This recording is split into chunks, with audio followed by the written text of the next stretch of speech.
bonjour au peuple de Dieu, bonjour à l'ensemble du corps de Christ, bonjour à tous les bien-aimés qui nous écoutent à travers le monde et qui se préparent au retour de notre Seigneur et Sauveur Jésus-Christ. Bien-aimés frères et sœurs en Christ, il y a de cela quelques jours, le Seigneur m'a accordé la grâce de partager une parole. Cette parole parlait de la prière, de l'importance de la prière, de l'importance de la vie de prière pour un chrétien et pour un serviteur de Dieu. Et j'étais en train de dire dans cette révélation que il y a la chair, il y a l'esprit. Lorsqu'une personne prie, l'esprit domine sur la chair. Mais lorsque la personne ne prie pas, la chair, ses passions et ses désirs dominent sur la personne. Et c'est pourquoi beaucoup de chrétiens commettent des péchés charnels, pas parce qu'ils n'aiment pas Dieu, mais simplement parce qu'ils n'ont pas une vie de prière. Et maintenant, il y a une sœur en Christ qui nous a écrit, après avoir écouté cet enseignement, elle nous a écrit le 16 août 2020 pour savoir comment faire pour avoir une vie de prière, pour savoir combien de fois est-ce qu'on doit prier par jour. Et j'aimerais ici dans cette vidéo répondre à cette question qui est très importante. Pourquoi? Parce qu'il y a des personnes qui débutent dans la vie de prière, ils ont besoin d'avoir quelques conseils, ils ont besoin de savoir comment faire pour se garder et se maintenir dans la vie de prière. La première des choses que j'aimerais que nous voyons ici, ce sont les préalables pour une vie de prière. Pourquoi? Parce que le premier préalable ici pour avoir une vie de prière, c'est qu'il faut d'abord que tu sois consacré à Dieu. Parce qu'une personne qui n'est pas consacrée à Dieu ne peut pas avoir une vie de prière.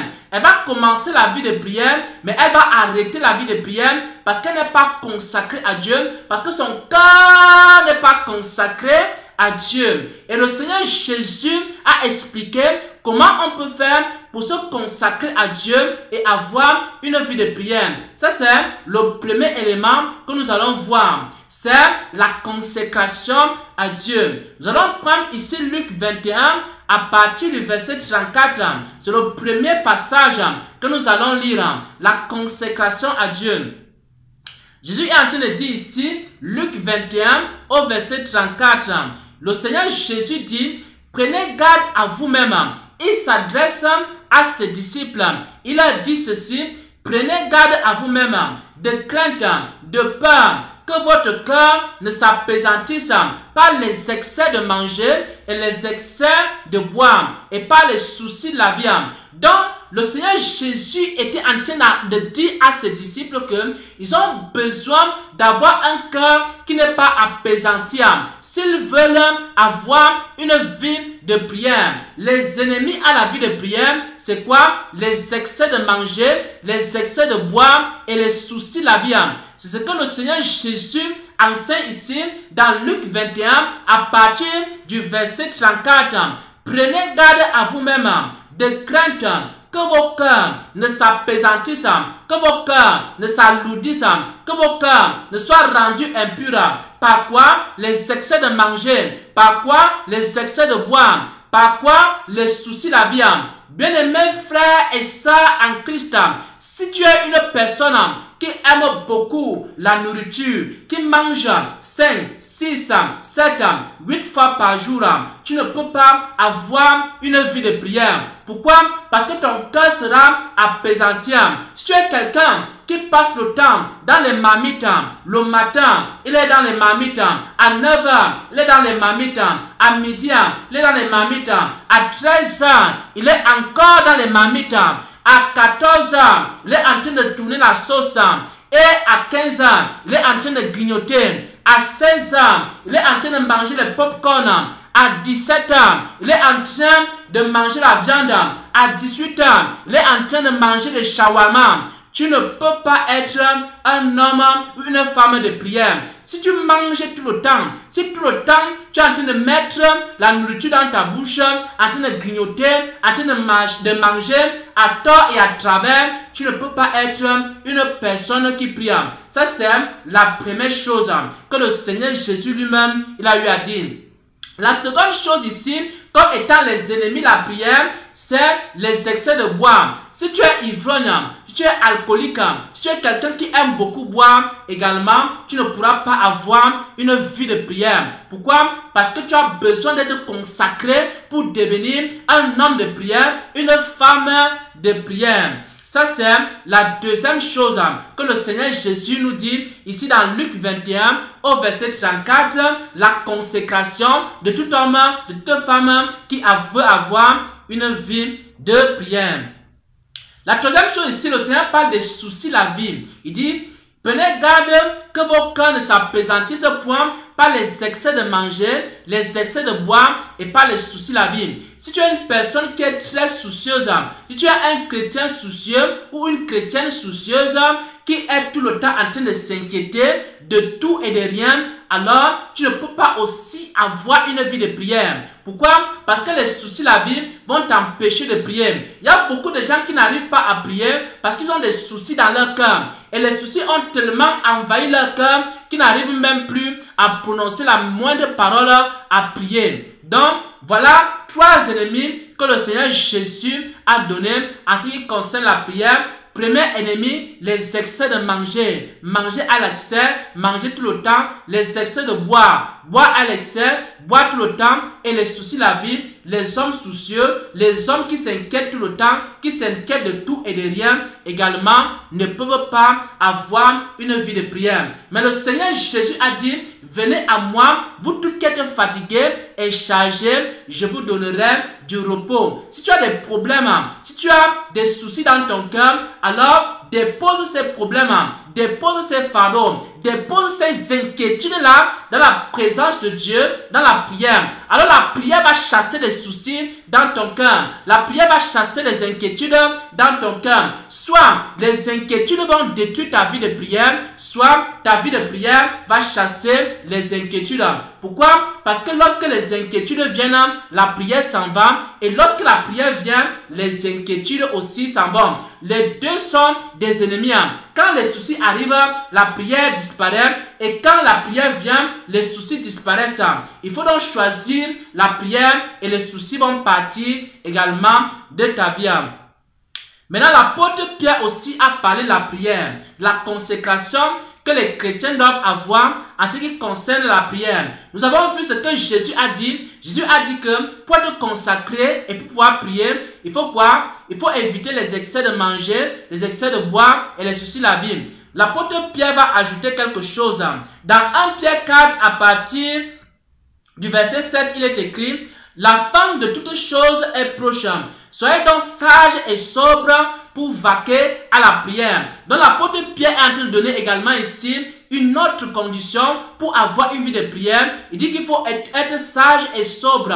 C'est-à-dire quoi? Il faut être quelqu'un qui demeure toujours dans la parole de Dieu, dans la présence de Dieu et dans la sagesse de Christ. Et ensuite, il faut être sobre. Quelqu'un qui évite les excès de divertissement, les excès de distraction, les excès de WhatsApp, les excès de Facebook. Quelqu'un qui est sur Facebook depuis le matin jusqu'au soir ne peut pas avoir une vie de prière. Quelqu'un qui est sur WhatsApp du matin jusqu'au soir ne peut pas avoir une vie de prière. Donc il faut de temps en temps te déconnecter des réseaux sociaux pour être capable de vaquer à la prière. Ça c'est la première des choses, les préalables à une vie de prière. Maintenant, la deuxième chose que nous allons voir ici, c'est quoi la prière? Qu'est-ce que la prière?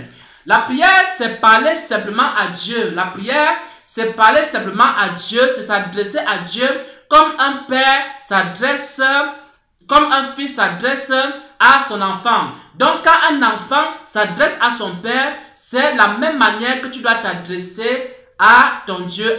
C'est pourquoi le Seigneur Jésus a dit que lorsque nous prions, nous devons dire notre Père qui est aux cieux. Donc lorsque nous prions notre Père qui est dans les lieux élevés et qui nous écoute et qui écoute nos prières et qui veut exaucer nos prières.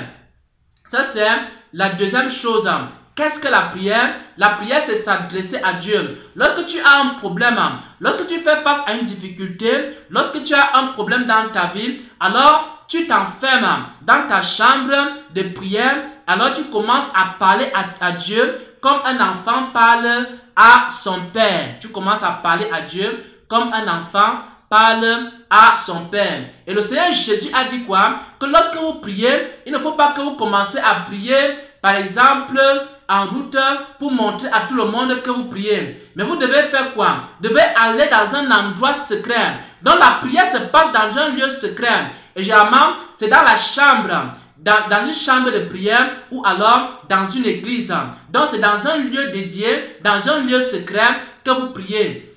Et vous vous adressez maintenant à votre Père. Vous commencez à lui parler normalement. Maintenant, la troisième chose ici, c'est qu'il faut qu'on soit capable de prier dans la présence de Dieu. Donc, lorsque tu commences la prière, lorsque tu entres dans la prière, il ne faut pas commencer directement à prier. Il faut d'abord commencer, par exemple, par chanter des cantiques.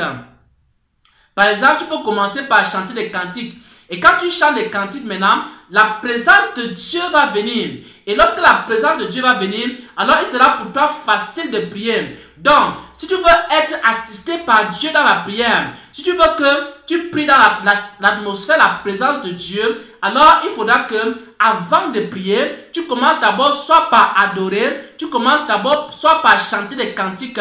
Donc, n'entre pas directement dans la prière. Lorsque tu t'enfermes dans ta chambre et que tu veux prier, la première des choses que tu dois faire, c'est que tu dois d'abord commencer par adorer Dieu. Je dois d'abord commencer par rendre grâce à Dieu. Je dois d'abord commencer par chanter des cantiques, des louanges à la gloire de ton Père. Et pendant que tu es en train d'adorer maintenant, et pendant que tu es en train de chanter des louanges, et pendant que tu es en train d'adresser des cantiques à Dieu, alors la présence de Dieu va donc venir sur toi et à ce moment-là, il sera pour toi facile de prier. Tu peux commencer à prier maintenant pendant plusieurs minutes. Tu peux commencer maintenant à prier même pendant des heures. Pourquoi? Parce que tu es déjà dans la présence de Dieu. Donc, il ne faut pas faire des prières religieuses qui ne sont que des récitations. Il faut que tu pries par le Saint-Esprit. Et pour que tu sois capable de prier par le Saint-Esprit, il faut que tu pries dans la présence de Dieu. Et pour prier dans la présence de Dieu, il faut d'abord, avant de commencer par prier, il faut que tu commences d'abord par chanter des cantiques. Tu commences d'abord par adorer. Tu commences d'abord par louer Dieu. Tu commences d'abord par célébrer Dieu. Et pendant que tu célèbres Dieu ainsi, ce qui se passe c'est quoi? C'est que la présence de Dieu descend maintenant. Et alors, tu peux commencer à prier. Tu commences à prier, à prier, à prier, à prier, à prier, à prier dans la présence de Dieu. Et tu n'auras pas besoin de forcer les mots, tu n'auras pas besoin de chercher les mots. Pourquoi? Parce qu'à ce moment-là, tu seras déjà rempli la présence de Dieu et tu peux maintenant prier sans problème pendant des heures et des heures. Et ici également, en ce qui concerne la prière, il y a ce qu'on appelle les prières de combat. Il y a ce qu'on appelle les prières de combat. Lorsqu'on est en train de faire les prières de combat, il faut beaucoup adorer d'abord avant de commencer les prières de combat. Pourquoi? Parce que lorsque quelqu'un a donné sa vie à Jésus-Christ, lorsque quelqu'un s'est engagé à chercher Dieu, ce qui arrive souvent, c'est que il y a des ennemis qui commencent à l'attaquer, il y a des ennemis qui commencent à l'oppresser. Bien-aimés frères et sœurs en Christ, en cette nuit même, le Seigneur m'a montré que j'avais des ennemis qui étaient en train de m'épier. J'avais des ennemis qui étaient en train de chercher comment faire pour me détruire. Il m'a montré des complots de plusieurs personnes qui sont mes ennemis. Également, il y a une sœur qui m'a écrit et m'a également parlé qu'elle a rêvé, elle a eu un songe qu'il y avait un ennemi également qui en voulait à sa vie. Lorsque tu fais des songes pareils, alors à ce moment-là, il faut faire ce qu'on appelle les prières de combat. Lorsque tu te réveilles et que tu commences à avoir des songes ou alors avoir des visions, et dans ces songes et ces visions-là, tu es attaqué par des ennemis, il y a des personnes qui font des complots contre toi, il y a des personnes qui prononcent des mauvaises paroles contre toi dans ce songe, dans cette vision, alors tu dois prier et prier pour anéantir et annuler maintenant tout ce qu'ils ont eu à faire dans ta vie. Ce genre de prière, on appelle ça des prières de combat. Maintenant, si tu ne connais pas très bien faire les prières de combat, tu peux te faire assister par un serviteur de Dieu pour t'assister dans les prières de combat. Maintenant, si tu rêves par exemple dans la nuit, qu'il y a une personne qui est en train de faire des invocations et des incantations contre toi, alors tu dois faire des prières de combat pour anéantir et annuler maintenant toutes ces choses-là. Lorsque David devait faire des prières de combat, David était en train de dire à Dieu, parce qu'il y avait un conseiller qui était Achitophel. Achitophel était un conseiller en Israël. Et Achitophel était devenu ennemi de David. Et lorsque David avait su que Achitophel était devenu son ennemi, alors David a commencé à prier et il s'adressait à Dieu. Il disait à Dieu, anéantis et annule les conseils d'Achitophel. Donc, David a commencé à détruire et anéantir et annuler tout ce que Achitophel a eu à faire. Donc, si tu rêves par exemple que quelqu'un t'attaque dans la nuit ou alors quelqu'un prononce des paroles de malédiction contre toi, alors tu dois prier maintenant pour briser ces malédictions, pour briser ces choses dans ta vie, afin que cela n'ait aucun effet dans ta vie, en demandant au Seigneur d'anéantir tout ce qui a été fomenté contre toi, d'anéantir tous les plans et les projets de Satan qui ont été faits contre toi. Et ce genre de prières, ce sont des prières parfois, lorsque tu entres dans les prières de combat, tu peux par exemple prier toute la journée. Par exemple, supposons que dans la nuit, tu rêves qu'il y a peut-être des ennemis qui viennent contre toi. Ce sont des prières qui peuvent te demander. Tu peux prier par exemple toute la journée. Tu peux prier toute la journée. Tu peux jeûner peut-être du matin jusqu'à 15h ou jusqu'à 18h. Et tu commences à prier maintenant pour que le Seigneur puisse anéantir toutes les choses qui ont été prononcées contre ta vie. Et tu peux te faire accompagner dans cette prière-là par un serviteur de Dieu. Et lorsque tu te fais accompagner dans cette prière par un serviteur de Dieu, alors vous allez anéantir et annuler toutes ces choses et ça n'aura aucun effet dans ta vie.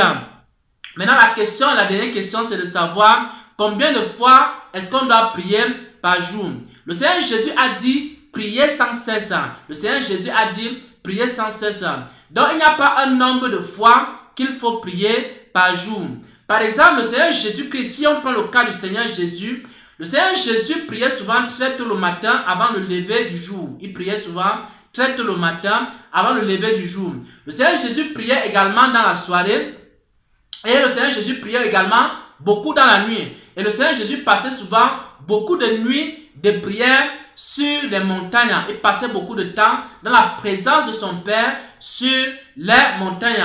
Donc, on peut prier au moins 3 fois par jour. Et pour ceux qui travaillent, ils peuvent prier le matin avant d'aller au travail. Et lorsqu'ils reviennent du travail, ils prient également. Et avant de se coucher, ils prient aussi. Donc, en principe, on doit prier au moins 3 fois par jour. Mais on peut prier au-delà de 3 fois. On peut prier 4 fois. On peut prier 5 fois. On peut prier 6 fois, 7 fois, 8 fois, 9 fois, 10 fois. Pourquoi? Parce que le Seigneur Jésus a dit prier sans cesse. Mais on doit prier au moins 3 fois par jour pour avoir une bonne vie de prière. Lorsque tu sors le matin, tu recommandes ta journée à les mains du Seigneur. Lorsque tu rentres du travail, tu adores Dieu et tu le remercies de t'avoir protégé pendant la journée. Et avant de dormir également, tu remets ta nuit entre les mains de ton Père. Tu remets ta nuit entre les mains de ton Dieu qui est vivant et qui va veiller sur toi et qui va te protéger donc pendant toute la nuit. Voilà donc, bien-aimés frères et sœurs, la réponse à la question de la sœur. Et la réponse à la question de la sœur qui est de savoir comment faire pour avoir une vie de prière et combien de fois on doit prier également par jour. Et nous avons vu que premièrement, pour avoir une vie de prière, il faut d'abord être consacré à Dieu, s'éloigner des excès, excès de manger, excès de boire, excès des soucis de la vie, et également, il faut être sobre. Et nous avons vu également, en ce qui concerne la vie de prière, que celui qui prie doit également avoir prié dans la présence de Dieu. Celui qui prie doit prier dans la présence de Dieu. Et pour prier dans la présence de Dieu, il faut quoi? Il faut que tu adores d'abord le Seigneur avant de prier. Il y a des cantiques, par exemple, qui sont vendus. Tu peux acheter un cantique et tu commences à chanter les cantiques avant d'entrer dans la prière proprement dite. Et nous avons vu également que pour les prières de combat, il faut passer beaucoup de temps dans la prière de combat pour anéantir et annuler tout ce que l'ennemi a fait dans ta vie. Si par exemple tu as un songe ou une vision dans laquelle il y a un esprit ou alors des hommes qui font des complots contre toi, tu dois faire donc des prières qu'on appelle des prières de combat. Ce sont des prières que tu peux prier toute la journée. Si tu as eu un songe dans la nuit, tu peux prier toute la journée pour annuler et anéantir ces choses. Et à la fin, le Seigneur va anéantir cela et tu pourras maintenant passer la journée qui va suivre sans aucun problème. Et ensuite, nous avons vu que combien de fois il faut prier par jour. Nous avons vu que le Seigneur Jésus a dit prier sans cesse. Donc il n'y a pas un nombre limité de fois qu'il faut prier par jour, mais il faut prier au moins 3 fois par jour au nom de notre Seigneur et Sauveur Jésus-Christ. J'ai ainsi partagé cette parole. Amen.